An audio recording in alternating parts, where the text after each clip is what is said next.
À la une ce soir, l'affaire Awa Fadiga, suite au décès du jeune mannequin, le directeur général du CHU de Cocody et deux autres responsables relevés de leurs fonctions. C'est une décision aujourd'hui du Conseil des ministres. Dans ce journal, nous irons également à la rencontre d'un jeune créateur. Noël Brou, c'est son nom, fabrique des insectes dans son atelier à Marcory. Enfin, en Afrique du Sud, Oscar Pistorius s'exprime pour la première fois lors de son procès. L'athlète en pleurs s'excuse pour le meurtre de sa fiancée. Madame, Monsieur, bonsoir et bienvenue. 3 têtes tombent au centre hospitalier et universitaire de Cocody. Le directeur général du CHU de Cocody, le chef du service des urgences et une surveillante d'unité de soins ont été relevés de leurs fonctions. Décision du Conseil des ministres présidée aujourd'hui par le chef de l'État Alassane Ouattara. Des sanctions en attendant les résultats des enquêtes judiciaires ouvertes sur le décès le 25 mars dernier du mannequin Awa Fadiga. Jérôme Kofi Aboula, reportage. Palais présidentiel, nous sommes le 9 avril 2014. Si l'on se permet de parler de quorum à l'occasion du Conseil des ministres ce mercredi, l'absence d'ailleurs justifiée de certains membres du gouvernement n'est rien comparé à la présence massive de ceux déjà en place à l'arrivée du président de la République, Alassane Ouattara, dans la salle pour cette réunion hebdomadaire. Quorum donc atteint. La réunion, pour ce qui est du temps rendu nécessaire pour aborder toutes les questions à l'ordre du jour, a duré environ 1h30. L'une des décisions prises concerne la CEI qui doit être désormais composée de 13 membres au lieu de 31. Le projet de loi extrait des organes de la CEI les groupements ou acteurs politiques dont la présence ne se justifie plus. Aujourd'hui, donc, la CEI est ramenée à 13 membres, 13 membres dont 4 représentent le président de la République et le gouvernement, 3 représentent la société civile, dont 2 religieux, 3 représentent le parti ou les groupements de partis qui sont au pouvoir et 3 représentent les partis ou groupements politiques de l'opposition. Le Conseil s'est une fois de plus préoccupé du système de la santé en Côte d'Ivoire, ce qui justifie la présence de la ministre de la Santé et de la lutte contre le sida au point presse. Madame Raymond Goudou Kofi a d'abord évoqué le cas Awa Fadiga, décédé au CHU de Cocody. Le gouvernement a vraiment pris le problème de la santé à bras-le-corps. Les choses sont en cours. C'est vraiment dommage ce qui est arrivé avec le décès de Mlle Fadiga et bien sûr tant d'autres qui ne nous ont pas été signalés. Mais le processus est en cours. Nous sommes vraiment en train de... Vraiment, nous travaillons. Le gouvernement a mis beaucoup d'argent déjà et le gouvernement a consenti à mettre ce plan d'urgence en place à hauteur globalement de 3 milliards. La ministre de la Santé et de la lutte contre le sida a ensuite rassuré quant aux mesures prises pour faire face à la fièvre Ebola qui sévit en ce moment dans certains pays de la sous-région, notamment la Guinée. Nos médecins au sein de l'INHP, c'est-à-dire l'Institut national de l'hygiène publique, ainsi que ceux de l'Institut Pasteur et du service de maladies infectieuses, ont été formés très tôt, n'est-ce pas, à la reconnaissance, j'allais dire, visuelle, déjà en dehors, bien sûr, de la période d'incubation qui pourrait les interpeller. Je pense que nous sommes tous concernés par le problème et nous devons tous faire un effort. Donc l'impact économique, il suffit simplement d'avoir une autre activité génératrice de revenus. Si ce n'est pas la gouttille, mais ça peut être autre chose. Alors vraiment, je reste formel. Faisons tous l'effort pour nous aider à ne pas permettre l'entrée du virus en Côte d'Ivoire. Pour le gouvernement, il s'agit de prendre toutes les dispositions nécessaires concernant toujours la fièvre Ebola afin d'éviter la psychose au sein des populations. Ils vous rebutent ou même vous font tomber dans les pommes lorsque vous les apercevez. Mais les insectes, notamment les cafards, les termites ou les poux, ne suscitent pas toujours le dégoût chez certaines personnes. C'est le cas de Noël Brou, un jeune de la commune de Marcory, qui est fasciné par les insectes. Il va même jusqu'à en fabriquer à l'aide de fils de fer et de perles recyclées pour en faire des œuvres d'art. Notre reporter Laetitia Manglé est tombée sous le charme de ses créations. Marcory, quartier Sainte-Thérèse. À l'intérieur de cette cour commune, un abri de fortune en guise de laboratoire pour Noël. La trentaine révolue, le jeune artisan reproduit à partir de fils de fer et de perles africaines recyclées des insectes volants ou rampants. Sa devise, chaque être a sa place sur terre et donc droit à la vie. Après un voyage infructueux au Sénégal, voilà, je suis rentré ici en Côte d'Ivoire et depuis toutes les nuits, je n'ai pas pu dormir parce que les images qui se sont passées, voilà, ça fait que j'avais l'insomnie. Et il y avait beaucoup aussi ces images aussi d'insectes comme des choses qui se battaient, qui s'entrechoquaient dans ma tête, voilà, qui voulaient sortir de ma tête. Voilà. Donc c'est en ce moment-là aussi que, inspiré aussi par le fil de fer et puis les pelles, j'ai commencé aussi à faire sortir ces êtres-là aussi qui étaient dans ma tête. Noël est un autodidacte en la matière. Son inspiration, eh bien, il l'attire de ces nuits blanches au cours desquelles il voit défiler en boucle ces êtres vivants. Toute chose aussi contribue au bien-être de la Terre, de la planète. C'est un insecte, un tout petit insecte qui facilite la production du cacaoyer. Voilà. Et sans cet insecte-là aussi, vous allez voir que la plante ne pourra pas produire à son maximum. Voilà. Donc aussi les insectes aussi, nous pouvons dire aussi par là que ce sont des êtres qui sont très importants aussi dans la vie de l'homme. Des scarabées, des margouillas, des moustiques ou encore des criquets, des espèces que tente de faire vivre le jeune artisan à travers ses œuvres. Des œuvres qu'il entend mettre sur le marché très prochainement pour agrandir l'activité. 1000 balances offertes aux femmes de la Fédération nationale des coopératives du vivrier de Côte d'Ivoire. C'est un don du président de la République, Alassane Ouattara. Ces balances vont leur permettre d'être équipées et de vendre les denrées alimentaires à un prix équitable sur le marché. La vente au tas en passe d'être révolue dans nos marchés. Place maintenant à la vente au kilo. Et ce, grâce à un don de 1000 balances fait par Begré Mambé, gouverneur du district d'Abidjan au nom du chef de l'État aux femmes du vivrier de Côte d'Ivoire. L'appel de Mme Irielou Colette, présidente de la Fédération des coopératives du vivrier en Côte d'Ivoire, a été entendu.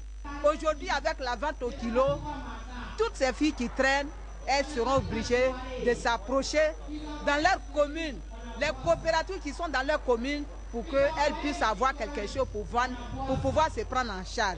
Pour Anne-Désirée Ouloto, ministre de la Solidarité, de la Famille, de la Femme et de l'Enfant, l'heure n'est plus au discours.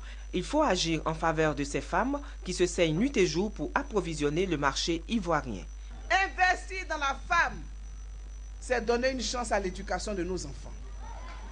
Investir dans la femme, monsieur le gouverneur du district d'Abidjan, c'est faire vivre vos collectivités.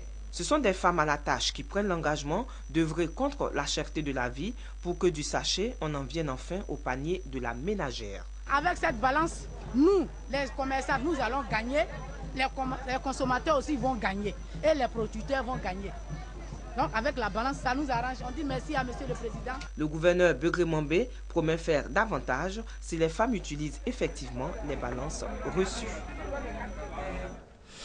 Les districts sanitaires de Boundiali et de Tengrela, désormais équipés en matériel biomédicaux. Un don du Conseil régional de la Bagoué et c'est une réponse aux besoins des populations en matière de santé. Eugène Atoubé. Le premier pas qui commence tout grand voyage. Le président du conseil régional de la Bagoué remettant au préfet de cette région du matériel de santé pour les structures sanitaires des départements de Boundiali et Tengrela.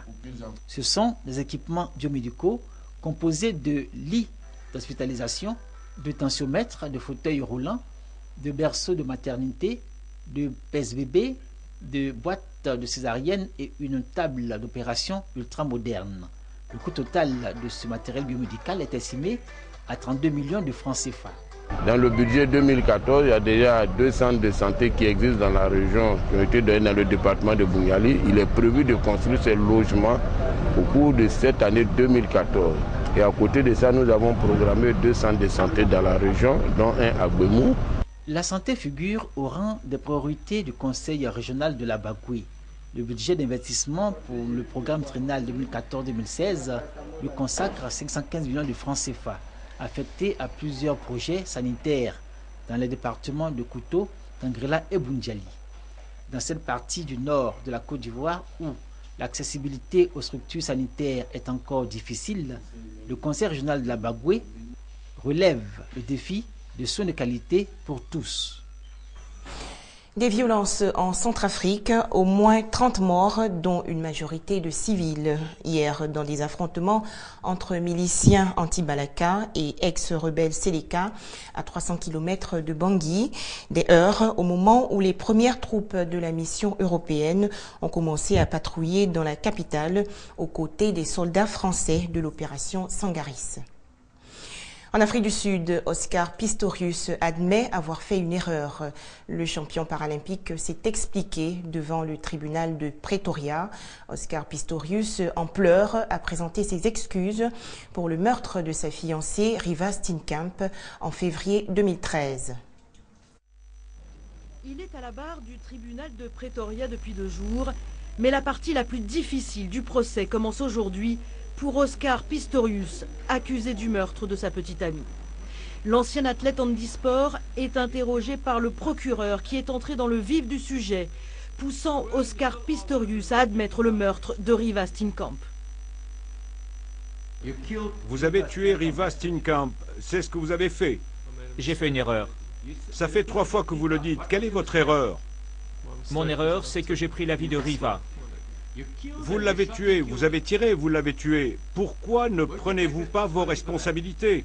Je l'ai fait. Dites-le, dites oui, je l'ai tué. J'ai tiré, j'ai tué Riva Steenkamp. Je l'ai fait. Le procureur, Guérinel, a voulu pousser l'ancien athlète dans ses limites en présentant des photographies très violentes du corps de sa compagne.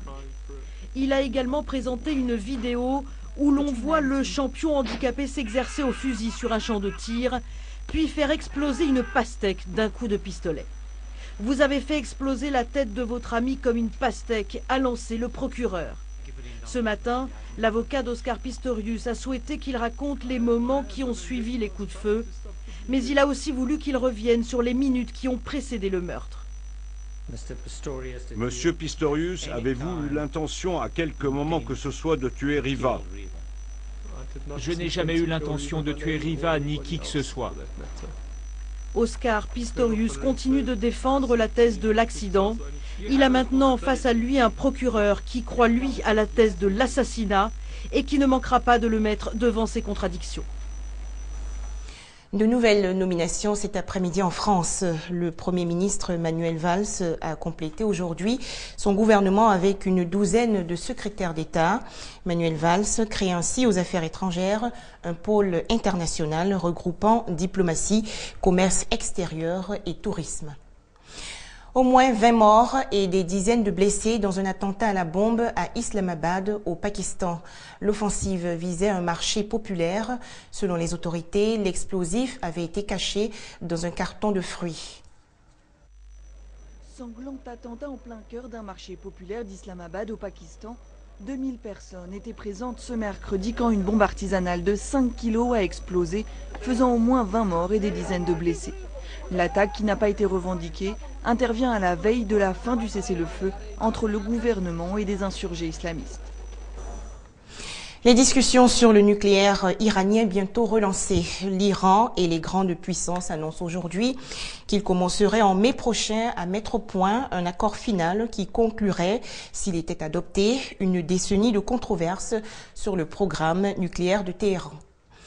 La crise ukrainienne, la situation dans l'est du pays est comme suspendue alors que les autorités ukrainiennes ont lancé une opération pour déloger des manifestants pro-russes qui occupent des bâtiments administratifs. Avec 40 000 hommes déployés aux frontières de l'Ukraine et sous couvert d'appui à une fédéralisation du pays pour faire échec à son adhésion à l'Europe, la Russie pousse son avantage dans l'Est. Après Donetsk, la ville du président déchu Yanukovych, où les pro-russes tiennent toujours les locaux de l'administration régionale, c'est au tour de Lugansk d'entrer dans la spirale de russification.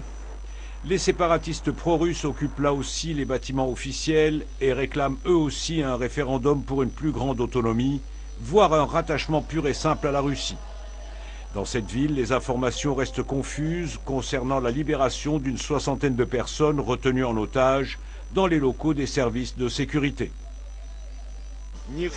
Personne n'est sorti, pas une seule personne. Tous ceux qui étaient là sont restés. Ce sont tous d'anciens militaires, des gardes-frontières, des anciens des forces spéciales et de la marine.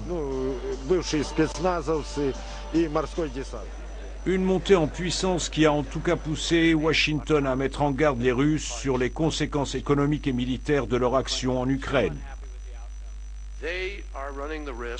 Ils courent clairement le risque de s'isoler encore plus et de perdre les amis dans le monde. Ils les ont déjà perdus en Ukraine. Si les Russes intervenaient, je crois, je vous le dis, que les Ukrainiens vont se battre sur le long terme. Ce ne sera pas une belle image et je suppose que le président Poutine comprend cela. Une lueur d'issue diplomatique est toutefois apparue ce mercredi. Américains, Russes, Ukrainiens et Européens doivent se rencontrer pour la première fois la semaine prochaine dans un lieu non encore précisé pour tenter de débloquer la plus grave crise entre l'Est et l'Ouest depuis la fin de la guerre froide. Voilà, très bonne suite des programmes, toujours sur RTI2.